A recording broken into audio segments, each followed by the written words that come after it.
Welcome to the Never-Ending Struggle. I am Charles Coulomb, at the moment in the depths of Austria.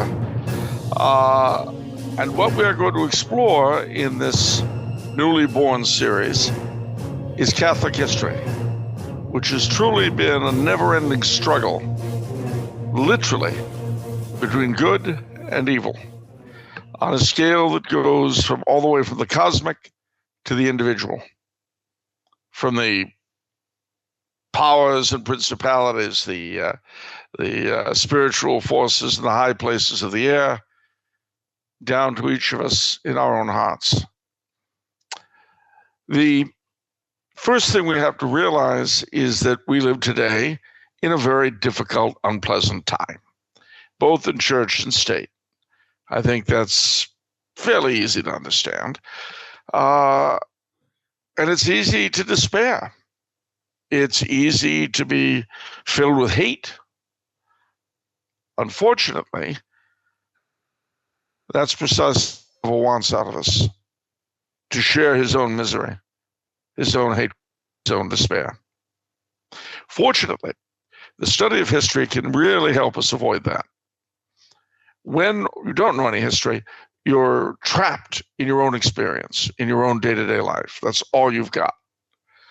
And so you really don't have anything to compare the present against. We'll try to help you with that in this series, to show you other times, other places, and how Catholics, very much like you and me, dealt with things sometimes a lot worse, sometimes comparable to what we're dealing with now. But before we go into anything else, and what we'll be doing in this first episode, is laying some ground rules, as you might say, for the study of Catholic history, and giving a bit of a general overview. For starters, and this is really, really important, history is not simply a pointless series of dates and places, although it's often taught that way, I'm sorry to tell you. And many an individual these days has been turned off on it for precisely that reason, the way it's presented in school. But what history really is the accomplishment of the divine will in time, against the background of innumerable free and fallen wills, i.e. yours and mine. The great drama of humanity's existence from the fall down to the present has been the fact that God's will be accomplished one way or the other. What's left to you and me is to decide whether we'll cooperate with that or try to fight it. The late, great J.R.R. Tolkien, to whom we'll be pointing several times this evening, really had a good understanding of this, a very good understanding. And this is really what gives The Lord of the Rings its power, because at base it is a meditation on the relationship between grace and free will as it works out in life. That, ladies and gentlemen, is really something we have to understand history. We can't really nail it down, as you might say. We can't give you a how-to guide. We can give you some very important basic pointers. Now, the first thing to bear in mind is that the most important fact in human history is the fall. Without the fall of man, nothing makes any sense, particularly because the fall of man is the reason why God decided to become incarnate as one of us. That fall, that incarnation, which was intended to redeem us, those are the two great facts upon which all of history rests. And I do mean all of history, not just church history. If we go back to the very beginning, we see that God dealt with his people through various covenants: the covenant with Noah, the covenant with Moses, the covenant with David.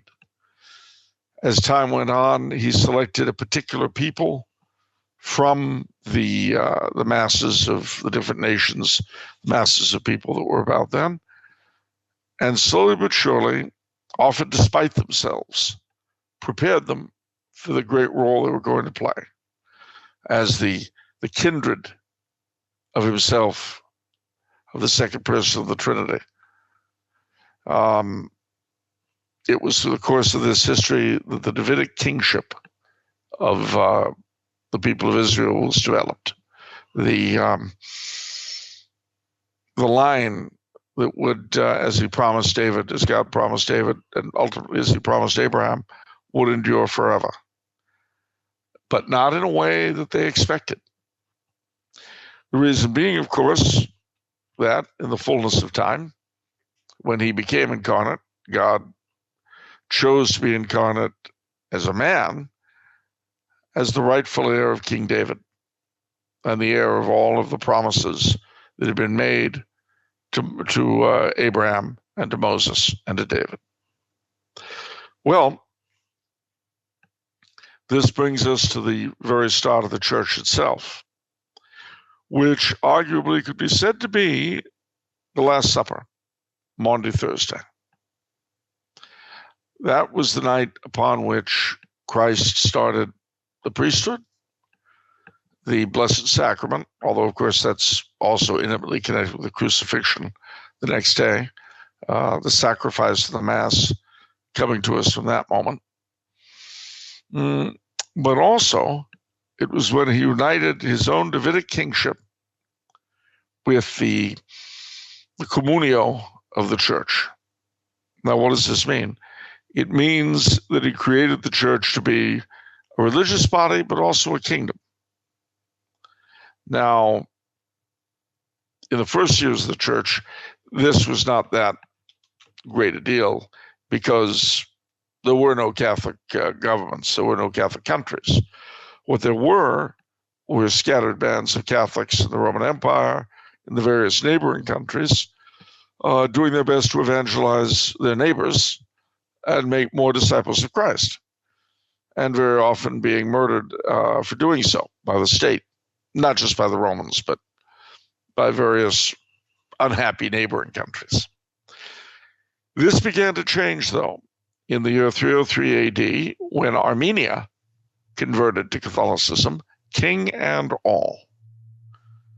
And from that time on, Catholic kingship has really been a participation in the kingship of Christ.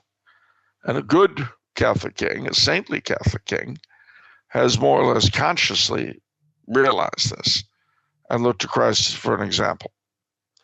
We'll be seeing many, many, many examples of this as we go through our history. But at any rate,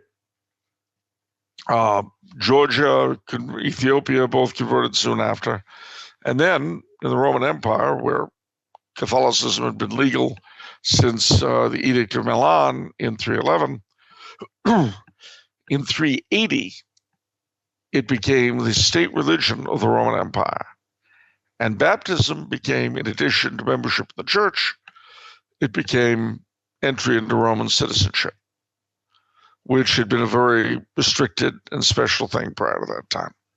Now, what did that mean? It meant that the Catholic Church and the Catholic state, specifically in this case the empire, were dual, not the same, not identical, but different facets of the same body, the same Res Publica Christiana.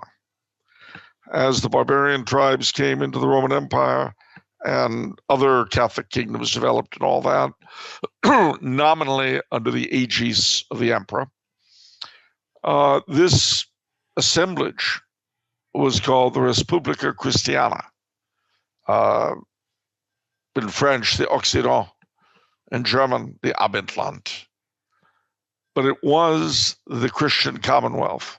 It was Christendom. Now, of course, it was far from uniform. It was far from stable in the sense of that we think of things today as uniform and conformist. But, and it was certainly not heaven on earth. There's never been such a place and never will be while the world lasts. But the aspirations were far higher than anything we're used to. And beside that, those who were not baptized, were not members of the body of Christ, were not full citizens. And the exterior of Christendom, in the not, well, in fairly rapid succession, arose enemies. The barbarians before they converted, the Persians, and then most difficult of all, the Muslims, who took what was essentially a Christian heresy and made it a sort of lifestyle choice. At any rate, the Battle of the Cross and the Crescent has dominated Christian history from that day, really to our own.